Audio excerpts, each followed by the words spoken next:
Alors, bienvenue dans cette nouvelle vidéo. Donc sur le jeûne. Donc là, par contre, j'ai parlé d'un peu du jeûne thérapeutique. Alors, je vais vous donner moi mon sentiment sur le jeûne thérapeutique.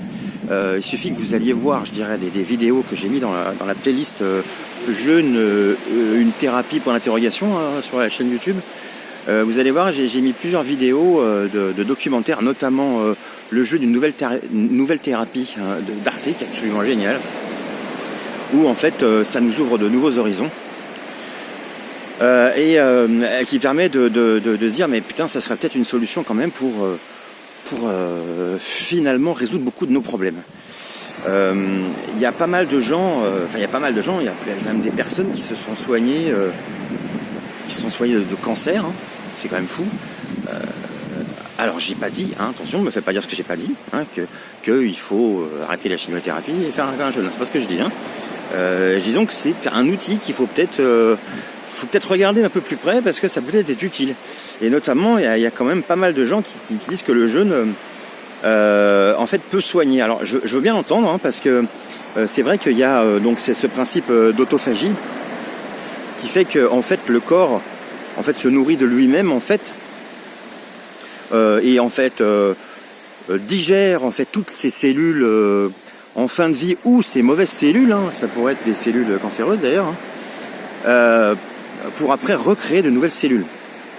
Il semblerait même, d'après des études que j'ai vues sur dans la vidéo que j'ai mis aussi dans la playlist, que même pour le diabète, le diabète de type 2, ça c'est a priori, ça a l'air d'être clair qu'on peut guérir du diabète de type 2 assez facilement grâce au jeûne. Étant donné que après c'est aussi une question d'hygiène de vie, ça reste toujours pareil.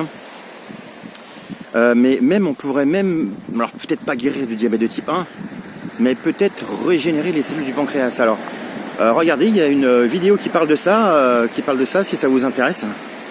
Ça parle du cancer, des diabètes de type 1 et 2. Et ça, c'est quand même vachement intéressant. Il y a une autre vidéo aussi qui parle d'un mec, c'est l'expérience d'une personne qui explique en fait qui s'est guéri d'un cancer de la vessie, grâce à un jeûne. Alors il a fait 39 jours de jeûne le mec, quand même. Donc faut quand même y aller. Mais voilà, c'est ce principe que ce corps détruit les cellules qui servent à rien pour en fait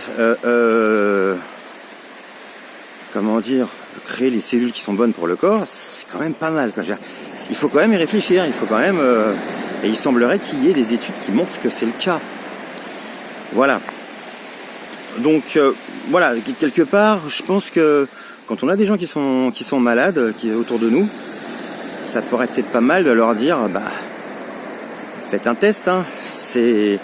Alors évidemment, si quelqu'un est, a un cancer très avancé, je pense que c'est pas la bonne solution parce que elle est déjà trop affaiblie. Donc non, il faut quand même avoir encore de la masse graisseuse sur soi, sinon c'est pas la peine, ça va pas marcher.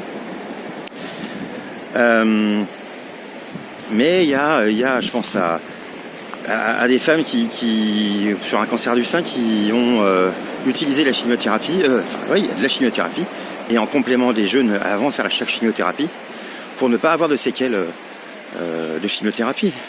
Ça a l'air d'être assez fou, ce truc-là. Voilà. Alors moi, je voulais vous partager aussi une autre chose que moi j'ai vécu. Alors c'est pas directement lié en fait au jeûne en tant que tel, mais c'est avec le régime cétogène. Parce qu'en fait, quand on est en mode jeûne, en fait, on utilise la graisse qu'on a dans le corps et c'est de la cétogène. On est en mode cétogène, c'est-à-dire qu'on génère des cétones qui sont assimilés par le corps à la place du glucose. Et moi, il y a 2 ans, j'avais une stéatose du foie. Donc stéatose du foie, en gros, c'est le foie gras. Et c'est les premiers, c'est le premier stade, on va dire, de la cirrhose, parce que en fait, après, ça peut évoluer vers la cirrhose.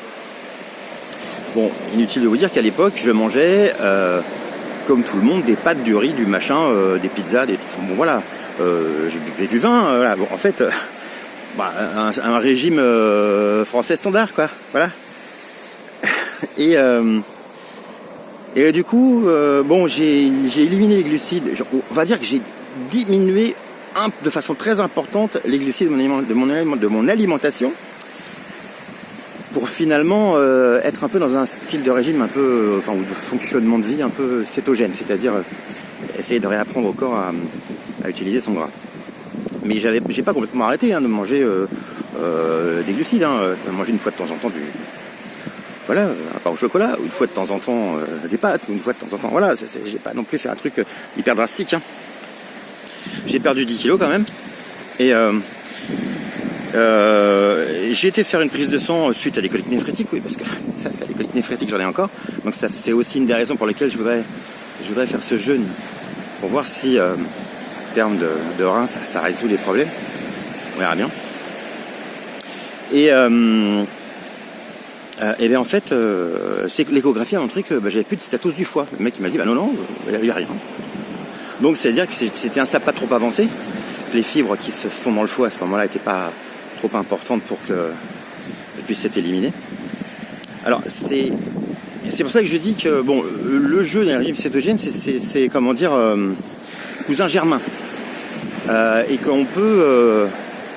c'est pour ça que je vous dis qu'il faut commencer par un genre de régime cétogène avant, arrêter les glucides, pour faire son jeûne et pas avoir les effets secondaires du jeûne. Voilà. Voilà, écoutez, je pense que tout ce que j'avais à vous dire sur ce point-là. Je vous souhaite une bonne journée. Je vous dis à bientôt. Au revoir.